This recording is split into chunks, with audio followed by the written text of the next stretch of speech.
Good morning student. आज आप लोगों का चैप्टर 12 द्वादश, इसमें चैप्टर अष्टादश पाठ लिखा हुआ है, वो गलत है। उसे कट कीजिए और इसमें लिखिए द्वादश। द्वादश पाठ, चैप्टर का नाम गलत है। द्वादश पाठ। आप लोग का चैप्टर का जो चैप्टर का नाम है, यहाँ पे अष्टादश, यहाँ द्वादश होगा। इसे आप लोग करेक्शन कर लीजिए। तो इसमें जो कहानी है, ये कहानी क्या है? यश बुद्धि तस्य बलम, मीन्स जिसके पास बुद्धि है उसी के पास बल है। एक मुहावरा आप लोग पहले पढ़े होंगे, जिसकी लाठी उसकी भैंस। लेकिन इसमें वो चीज नहीं है, इसमें है जिसके पास बुद्धि है उसी के पास बल है। ठीक है, तो इसमें कहानी है सिंह और खरगोश की। तो देखिए, सिंह के सामने, शेर के सामने ये खरगोश बहुत छोटा सा जानवर है, लेकिन फिर भी उन्होंने अपने बुद्धि से उस शेर को मात दे दिया, हरा दिया। तो चलिए कहानी पढ़ते हैं और समझाते हैं। क्या है? एका अस्मिन बने एकः सिंह वसति अस्मो तस्य नाम भासुर का आसीत। कह रहा एक वन में एक सिंह रहता था, उसका क्या नाम था? भासुर का। सह प्रतिदिनम अनेकान मृगान मारयति अस्मो। वह रोज क्या करता था? अनेक मीन्स बहुत सारे मृग को मार के मारता था।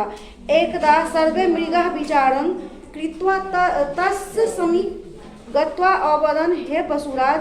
एक दिन सारे मृग ने क्या किया? सारे हिरण ने एक साथ बैठ के विचार किया और उस शेर के पास गया। इसे आप लोग रीड कीजिएगा, मैं इस कहानी का पूरा वो बताती हूँ। एक दिन उन सब ने क्या किया? अपने अपने साथ बैठ के ग्रुप में विचार किया, क्यों ना सिंह के पास चला जाए और सिंह से ये बोला जाए, जो आप रोज अपने मन से तो बहुत सारे जानवर को एक दिन में खा जाते हैं, क्यों ना आप अपने घर में बैठे रहेंगे, आपको एक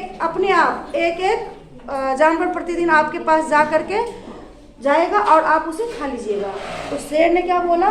सिंह अवदत एव मस्तु। शेर ने ठीक है, खा ले, आ जाना, खा लेंगे। अब मिल रहा है जो कि भाई शिकार भी नहीं करना पड़ेगा, घर में किसी को बैठे बैठे भोजन मिले, इससे अच्छी बात क्या है ना? अरे वो तो खून उसके लिए पानी है, क्या पानी पीने की जरूरत है उससे। तो उसने बोला ठीक है, अब मस्तु मिस ठीक है। फिर क्या हुआ? तदा प्रतिदिन मेगा मृग सिंह से समीपम आगच्छति अस्म। फिर रोज क्या होता था? वो मृग मिस हिरन रोज उस शेर के पास अपने आप आ जाते थे, बेचारा जाना तो है ही। एक दिन क्या हुआ? एक दिन बारी आई छोटा सा जानवर खरगोश का। उसने दिमाग लगाया, ये रोज सबको एक एक करके खाते हैं, ऐसे में तो हमारे जो ये वन है, जंगल है, उसका सारे जानवर भी समाप्त हो जाएंगे। और क्यों ना इन्हें चालाकी से इनका जो मामला है वही समाप्त कर दूं। फिर उन्होंने क्या किया? एक दिन जिस दिन उस खरगोश की बारी आई तो क्या किया? वो लेट पहुंचा सिंह के पास। जब लेट पहुंचा तो सिंह जो है एकदम गुस्से में होकर बोला, जो तुम इतने लेट क्यों आए हो? तो उसने अपना कहानी, उन्हें तो शेर को हराना क्या, उसने तो ऐसा काम किया जो हराना तो दूर की बात है, उसे मृत्यु ही नसीब हुआ। तो वो छोटा सा खरगोश ने क्या किया? बोला, जो रास्ते में मैं इसलिए देर हो गया, तो उस खरगोश ने क्या कहानी बनाया? जो मैं रास्ते में आ रहा था तो मुझे दूसरा सिंह मिल गया और वो बोलने लगा, इस जंगल का तो राजा मैं हूँ। कौन कहता हो इस जंगल का और दूसरा राजा तो कोई हो ही नहीं सकता है। यह सुनकर ये जो भासुर का जो था, उसे बहुत गुस्सा आया और उसने बोला, चलो दिखाओ कौन सा दूसरा शेर आ गया है जो बोल रहा है जो कि इस जंगल का राजा मैं हूँ। फिर खरगोश ने क्या किया? उसे धीरे धीरे उस रास्ते में उसे वो कुएं के पास से होके आया था, उस कुएं के पास ले गया और बोला, जो इसमें देखिए, इसी में है वो। तो उसने क्या किया? जब वो झांका तो उसे अपना प्रतिबिंब दिखाई दिया। अब वो पानी में झांकोगे, आप लोग की भी पता है, जब पानी में झांकोगे तो अपना तो फेस खुद दिखेगा। तो वो जो शेर था उसे अपना फेस दिखाई दिया। तो था तो लंबा चौड़ा, लेकिन अकल का पटपट, मीन्स बुद्धि कम था उसके पास। उसे लगा जो ये सही में, ये खरगोश जो है सही बोल रहा है, ये सही में दूसरा सिंह आ गया है। फिर उसने उस पर झपटा, फिर वो गया कुएं के नीचे, गिर के वहीं पे उसका मृत्यु हो गई। तो इसीलिए बुद्धिमान लास्ट वाला जो है, अतः धीमान कथयति बुद्धे बुद्धे शक्ति यश बुद्धि तस्य बलम। इसीलिए किसी बुद्धिमान ने कहा है जिसके पास बुद्धि है उसी के पास बल है। तो इस चैप्टर का यही है, जो हम बुद्धि से यदि काम लेते हैं तो बड़े से बड़े पहलवान को भी मार देते हैं। जैसे कि एक छोटा सा जानवर खरगोश ने सिंह को मृत्यु दिया, बुद्धि से ही तो दिया, नहीं तो वो क्या था, वो उसके खाने से तो शेर का एक भाग भी, एक हिस्सा भी नहीं बढ़ता, इतना छोटा था। खरगोश के जैसे तो उसे 100 खरगोश चाहिए, लेकिन बुद्धि से उसने उसे भी हराया। ऐसे ही एक कहानी और है, यदि आप सही वक्त पे अपने बुद्धिमाल का इस्तेमाल कीजिएगा तो आप कभी भी आप पीछे नहीं रह सकते हैं। मुश्किल से मुश्किल कठिनाई में भी आप बच सकते हैं। जैसे कि मैं एक कहानी और सुनाती हूँ। अभी मैं क्लास 3rd या 2nd में पढ़ाई हूँ, तो उसमें हिंदी में है। उसमें क्या था, 4 चोरों की कहानी है। 4 चोर था, ठीक है।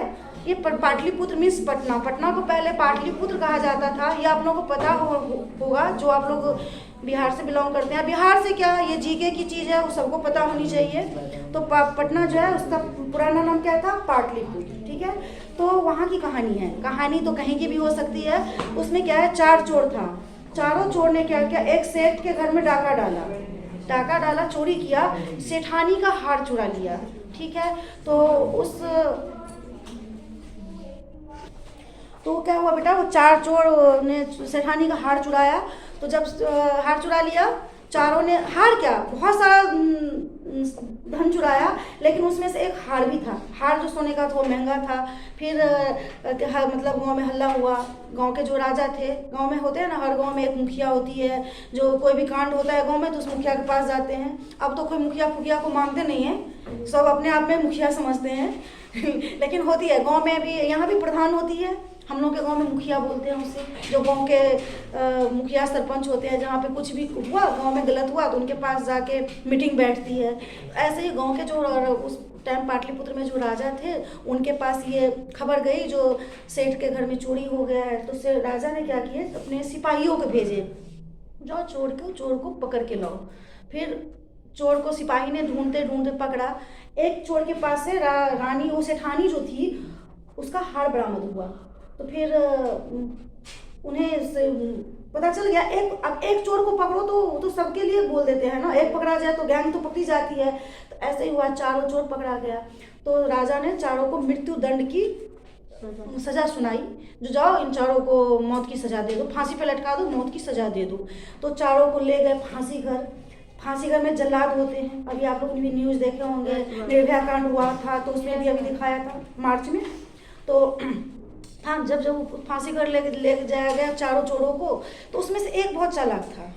3 को तो फांसी दे दिया गया, उनको मौत प्राप्त हुई, तीनों मर गए। जब 4था का नंबर आया तो उसने सोचा मरना तो है ही आज, लेकिन फिर भी कुछ बुद्धि लगाते हैं, कहीं बुद्धि चल गया तो बच जाएंगे, और नहीं चला तो मरना तो तय है, चलो अपना बुद्धि क्यों ना लगाऊं। फिर उसने जल्लाद से बोला, देख मुझे एक बहुत बड़ी विद्या आती है, यदि तुम मुझे मार दोगे तो वो पृथ्वी पर से वो विद्या हट जाएगा, इसलिए तू जा, राजा के पास जाके बोल मुझसे मिले। जल्लाद बोला, तुझे कौन सी इतनी बड़ी विद्या आती है, तू राजा से मिलना चाहता है, मुझे तो तुम्हें मौत की सज़ा देने के लिए, मृत्युदंड की सज़ा देने के लिए राजा ने बोल दिए हैं। फिर क्या किया, बोला नहीं तुम नहीं जाओगे, सिपाही सारा बात सुन रहा है, ये जाके बोल देगा मेरे मरने के बाद भी यदि इस राजा को पता चले जो मुझे वो विद्या आती थी और तुमने नहीं बताया, जो कि मुझे राजा से मिलना है, तो तुम्हें फांसी की सज़ा मिलेगी मेरी ही तरह, तुम भी मौत के मुंह में जाओगे। इससे अच्छा है जो जाओ राजा से बोलो मुझे मिलना है। तो बोले तुम्हें कौन सी विद्या आती है, तो तुम्हें नहीं बताऊंगा, राजा को ही बताना है। सो मुझे सोना उपजाने वाली विद्या आती है, सोना की खेती करने की विद्या, सोना खेती करने की विद्या आती है। फिर जल्लाद ने सोचा सही में इसी मर गया, और कहीं राजा के पास खबर चला गया जो चोर था वो आपसे मिलना चाहता था, ये जल्लाद ने नहीं मिलने दिया, तो फिर मुझे भी मौत की सज़ा मिलेगी। उसने राजा के पास उसे मिलवाने ले गया। तो राजा बोले, जो राजा से चोर राजा बोला, जो मुझे ना खेती करना आता है। तो कौन सी खेती, तो सोने की खेती। तो बोले ठीक है सोने की खेती करो, तो क्या चाहिए तुम्हें उसके लिए, तो वो बोला मुझे चाहिए सोना चाहिए। तो उसने अपने मंत्री से आदेश दिए, जाओ सोना लेके आओ। उसने क्या किया, सोने को पिघला पिघला के जैसे भी वो सरसों की दाना की तरह बनाया। फिर उसको क्या किया, उसको रख लिया और फिर बोला शहर के जो भी बड़े बड़े लोग हैं, पंडित, पुलिस जो भी है, सिपाही, राजा, मंत्री जो भी है, आप सब आ जाइए। सारे को सभा में बैठाया और बोला मैं चोर हूँ, यदि मैं सोने की खेती करता तो मैं सोने चुराता क्यों? भाई हमारे पास जब सोने इतने ही उगती तो मैं चोर क्यों बनता? ये काम वही करेगा जो बिल्कुल लाइफ में कभी चोरी ना किया हो। तो राजा सबसे पहले बोले राजा से, आप कीजिए, आप राजा हैं, आप तो चोरी नहीं किए होंगे, आप राजा हैं।